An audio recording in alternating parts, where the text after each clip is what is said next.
मुंबईत आझाद मैदान परिसरामध्ये 3000 शिक्षकांचं आंदोलन।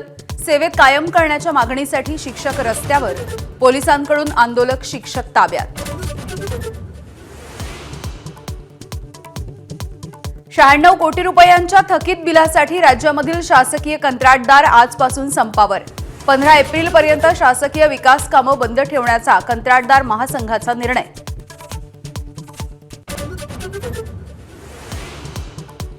अवकाळी पावसानं नुकसान झालेल्या शेतकऱ्यांना तात्काळ मदत करा। मंत्रिमंडळाच्या बैठकीमध्ये मुख्यमंत्र्यांचे अधिकाऱ्यांना आदेश।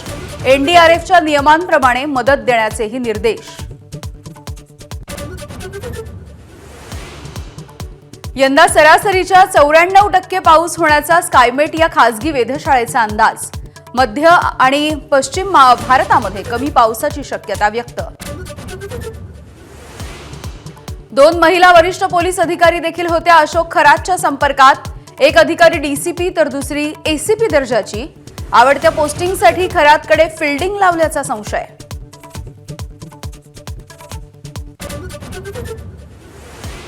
पार्थ पवार कृतघ्न असल्याची काँग्रेसची टीका। भाषण सुद्धा करता न येणाऱ्यानं काँग्रेसच्या डाऊनफॉलवरती बोलणं जरा जास्तच झालं असं प्रत्युत्तर।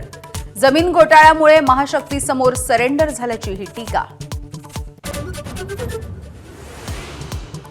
मुंबईमध्ये आज 2 मेट्रो मार्गिकांच्या पहिल्या टप्प्याचं लोकार्पण, तर ठाणे बोरिवली भुयारी मार्ग प्रकल्पाला सुरुवात। पॉड टॅक्सी प्रकल्पाचं देखील आज भूमिपूजन।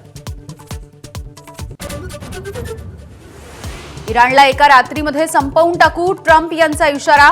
होर्मुझ खुलं करण्यासाठी रात्री 12 वाजेपर्यंतची मुदत, तर अमेरिकेच्या धमक्यांना आमची मुलं सुद्धा घाबरत नाहीत। इराणकडून खिल्ली, रात्रीची प्रतीक्षा असल्याचंही आव्हान। एबीपी माझा, उघडा डोळे बघा नीट।